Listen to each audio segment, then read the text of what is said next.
Bismillahirrahmanirrahim. Assalamualaikum warahmatullahi wabarakatuh. Assalamualaikum warahmatullahi wabarakatuh. Kehadapan silsilah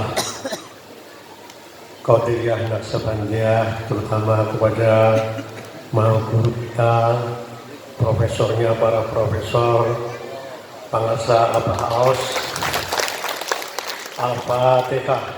Bismillahirrahmanirrahim. Alhamdulillahirrahmanirrahim. Ar-Rahmanirrahim. Maliki yaumiddin. Iyyaka na'budu wa iyyaka nasta'in. Ihdinas siratal mustaqim. Siratal ladzina an'amta 'alaihim ghairil maghdubi 'alaihim waladdallin. Amin. Alhamdulillah, alhamdulillah. Alhamdulillahirabbil alamin. Ar-Rahmanirrahim. Maliki yaumiddin. Asyhadu an la ilaha illallah wa asyhadu anna Muhammadar Rasulullah.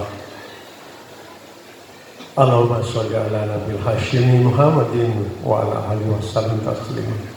Illahi anta maqsudi wa ridwaka matlubi a'tini mahabbataka wa ma'rifataka wa atini maqabandak. Alhamdulillah, alhamdulillah. Mohon maaf Abah, saya cukup grogi berhadapan dengan begini banyak ikhwan dan akhwat. Bagaimana kabar ibu-ibu? Sehat semua? Alhamdulillah. Bapak-bapak sehat semua? Alhamdulillah. Walaupun saya sudah sering mengajar, tapi di hadapan para wakil talqin, apalagi para sahabat, waduh, grogi saya, ya. Deg-degan betul ini. Dan latar belakang saya juga seperti Pak Rahmat, tapi Pak Dr. Rahmat lebih islami lagi, ya, ada yainya. Bau saya hampir tidak ada gitu. Mondok nggak pernah, ya. Mondoknya di rumah sakit gitu kan. Latar belakangnya perguruan tingginya sekuler semua gitu. Jadi, hampir tidak bersentuhan dengan yang agama. Jadi saya akan cerita yang ringan-ringan saja, gitu, Bapak sekalian, kawan-kawan sekalian, terutama pengalaman saya pribadi dan sangat terkait dengan tadi yang disebutkan Mas Rahmat tentang Robito. Ya.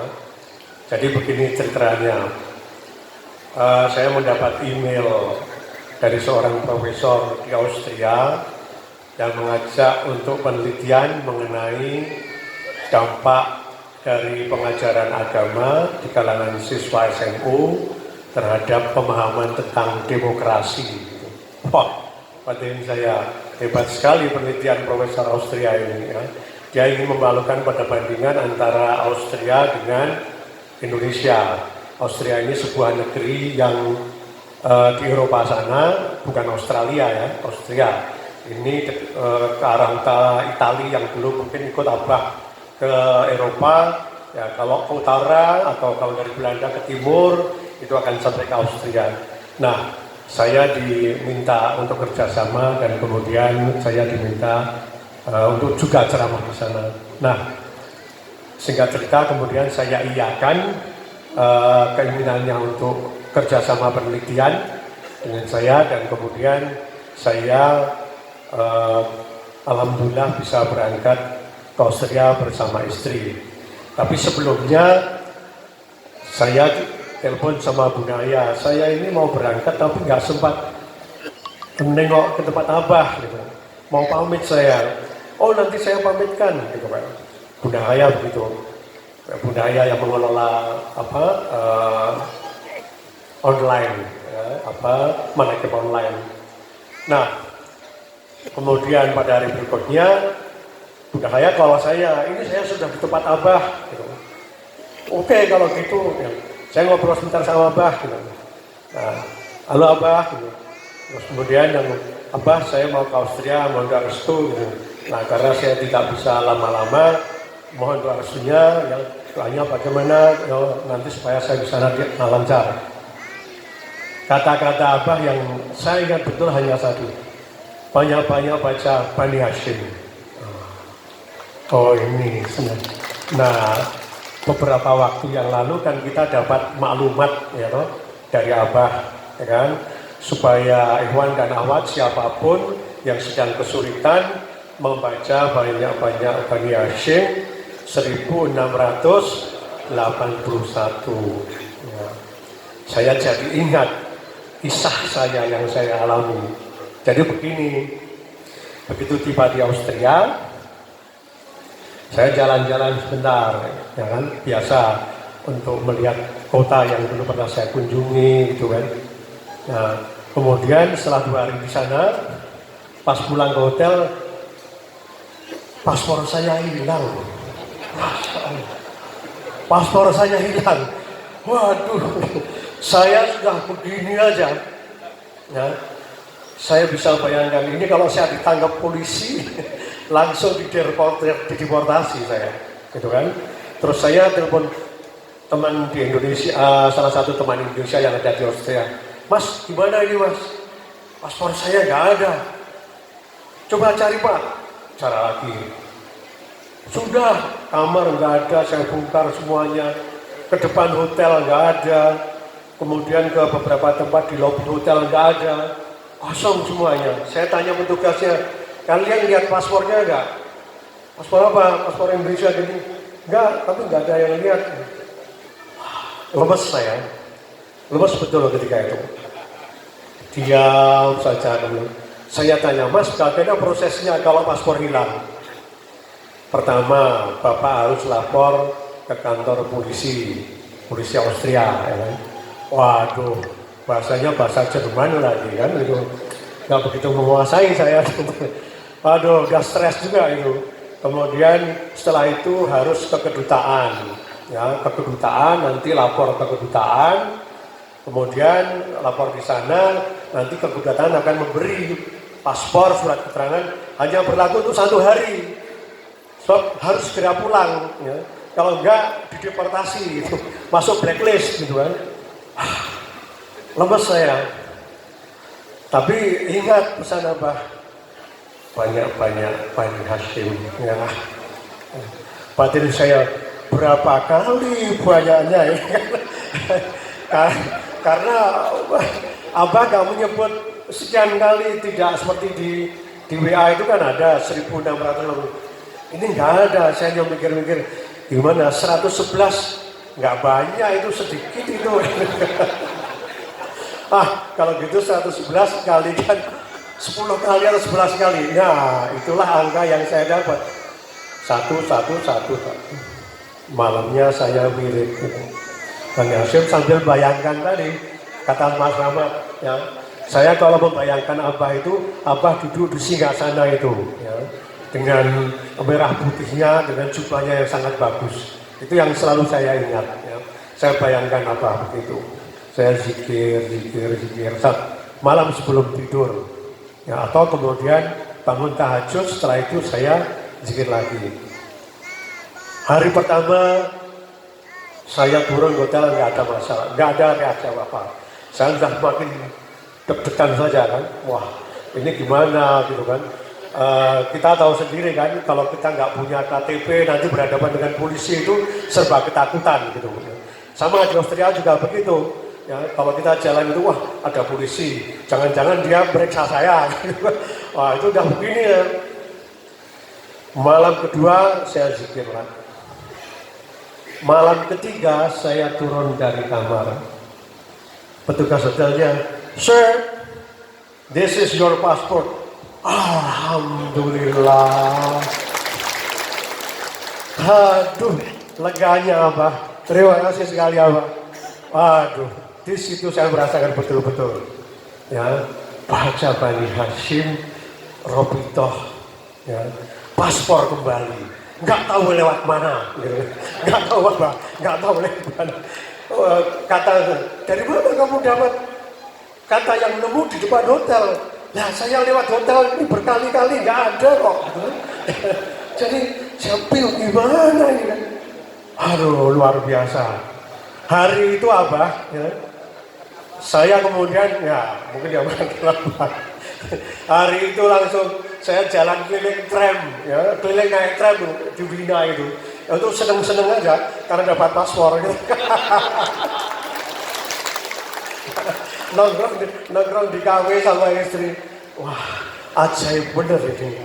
ajaib bener ini ya, tak terbayangkan, nggak bisa dinalar ibu dan pak sekalian, Iwan dan Wati, nggak bisa dinalar, dan nalar saya habis untuk menalar, gimana ya, wong saya lewat depan hotel berkali-kali nggak lihat, sudah periksa kamar nggak lihat, ini nggak ada, tiba-tiba sudah ada di counternya resepsionis.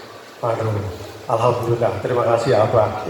Nah, pengalaman ini buat saya luar biasa dan mudah-mudahan ini menginspirasi, mendorong Ewan dan Awat semuanya untuk kemudian ya mengikuti betul-betul saran Abah, Bani Hashim tadi, ya, kemudian Orobutoh tadi.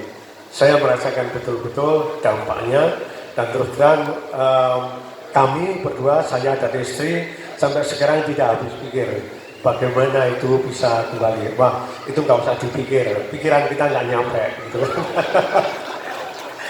Karena itu di luar nalar kita. Nah, so bukan dengan itu pula kami juga ingin pamit Abah karena masih ada tugas research. Saya sebagai dosen masih diberi tugas untuk research dan insya Allah kita riset di Belanda, riset pustaka, karena memang di Belanda lah, terutama di kota Leiden itu banyak sekali sumber mengenai Indonesia, sumber tertulis. Nah, riset saya sudah keluar dananya Abah, terima kasih Abah. Ya. Tapi kemudian belum ke sana karena kita masih menunggu visa, mudah-mudahan lancar. Tapi kemudian yang sangat penting, ternyata dana ini harus saya gunakan untuk penelitian migrasi. Nah, ini yang saya kemudian ingin menghubungkan dengan tokoh wali ke-10 ya, menurut apa itu Pak Harto ya kan, dan bagaimana seperti apa jasa beliau.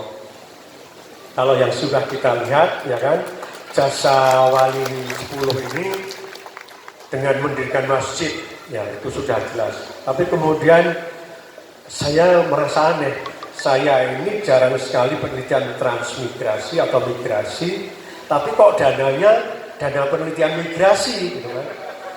Saya ini ada apa gitu kan. Kemudian kalau penelitian migrasi, wah yang belum jarang sekali diteliti itu transmigrasi. Ya. Disitulah Abah saya menemukan luar biasa jasa wali ke-10 berkenaan dengan transmigrasi. Ini yang saya merasa ini belum diungkap betul-betul. Ya. Saya kira yang saya merasa ada 3 yang sangat penting dari Pak Harto itu. Tadi soal masjid, ya. Kemudian yang satu SD Impress. Ya. SD Impress itu luar biasa. Ya. Berkat Pak Harto, SD Impress itu bertebaran ya, di seluruh negeri dan berkat itu pula anak-anak SD itu sekolah. Ya. SD Impress ini kalau nggak ada Impress dari Pak Harto, nggak bangun SD Impress. Dan dampaknya luar biasa. Anak-anak sekolah pendidikan SD bisa seperti itu. Karena membuat SD dulu tidak mudah. Ya. Tapi dengan SD Impress dananya disalurkan khusus, luar biasa dampaknya. Dan itu kemudian ditulis oleh salah seorang peneliti dan mendapatkan penghargaan yang luar biasa. Jadi sudah ada tentang itu. Nah, yang berikutnya ingin saya ungkap ini adalah transmigrasi Abah. Mohon restu Abah supaya bisa mengungkap ini sebetulnya berapa juta penduduk telah ditransmigrasikan. Ini luar biasa. Ya. Dan kalau kita hitung, ya, katakanlah yang telah dipindahkan itu 1 juta, padahal lebih ya, taruhlah ini perhitungan minim, 1 juta kepala keluarga. Kalau 1 juta kepala keluarga, per keluarga itu mendapat 4 hektar, ya, 2 hektar tanah, kemudian 2 hektar lagi untuk pakarangan dan rumah ya, seingat saya itu, atau 3,5 hektar, taruhlah 4. Itu sudah 4 juta kali 4 hektar. Berarti 4 juta hektar sudah dibagikan kepada keluarga-keluarga Indonesia. Luar biasa. Ya. Ini kalau nggak transmigrasi, nggak ada. transmigrasi yang bisa melakukannya, dan itu karena Pak Harto. Program transmigrasi paling banyak itu di era Pak Harto. Setelah tahun 65 ketika Bro SPKI, kemudian berhenti di era reformasi. Setelah itu jalan tapi tidak lagi seperti dulu. Karena itu kelihatan statistiknya. Jadi luar biasa, kemudian wah, ya pantas ini wali ke-10 ya, bahwa telah menolong sebegitu banyak petani dengan membagikan tanah-tanah kosong, dan kemudian tanah kosong ini menjadi sangat produktif ya. Dan bahkan ada daerah yang dulunya belum provinsi, karena banyak transmigran jadi provinsi, dan itu adalah Sulawesi Barat. Dulu bukan provinsi, itu bagian dari Sulawesi Selatan, tapi banyak transmigran ke Mamuju, Majene, dan lain-lain. Makin banyak penduduknya, akhirnya bisa menjadi sebuah provinsi. Luar biasa.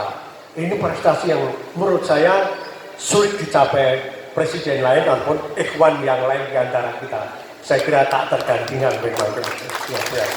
Nah, ikhwan dan kawan sekalian, ini cerita ringan dari saya, lebih banyak untuk memotivasi kita semua.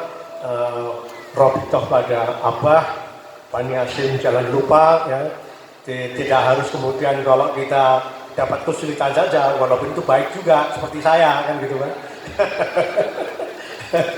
Begitu dapat kesulitan ini banget gitu kan. Tapi kalau masalah ya kadang-kadang lupa sama apa, ya wajar lah ya. Malu kan. Nah, saya ingat aja apa ini kalau memberi ceramah kan, memberi yang ringan-ringan dan enak buat kita. Saya ingat betul itu adalah nasihat apa? Kalau sedang berzikir, ada kemalasan, jangan sedih. Itu seperti orang menaikkan layang-layang. Wah, pinter apa? Ya. Naik, kadang-kadang turun lagi, jangan menyerah, naikkan lagi kan gitu. Naik sering lagi, turun lagi, jangan menyerah, naikkan lagi. Wah, hebat. Saya kalau malas zikiran, ingat itu. Kan? Nanti kemudian narik layangan lagi. Itu nanti layangan bisa naik lagi. Ya. Dan insya Allah kalau sudah di atas begitu, kita akan damai, tenang, dan merasa ayem. Dan itulah yang kita peroleh. Saya kira itu yang bisa saya sampaikan, tidak banyak-banyak. Mudah-mudahan ada manfaatnya dan bisa mendorong kita untuk semakin robitoh. Ingat banyak pada guru kita dan juga banyak-banyak membaca Pani Hashim. Demikian dari saya, mohon maaf atas segala kekurangannya. Assalamualaikum warahmatullahi wabarakatuh.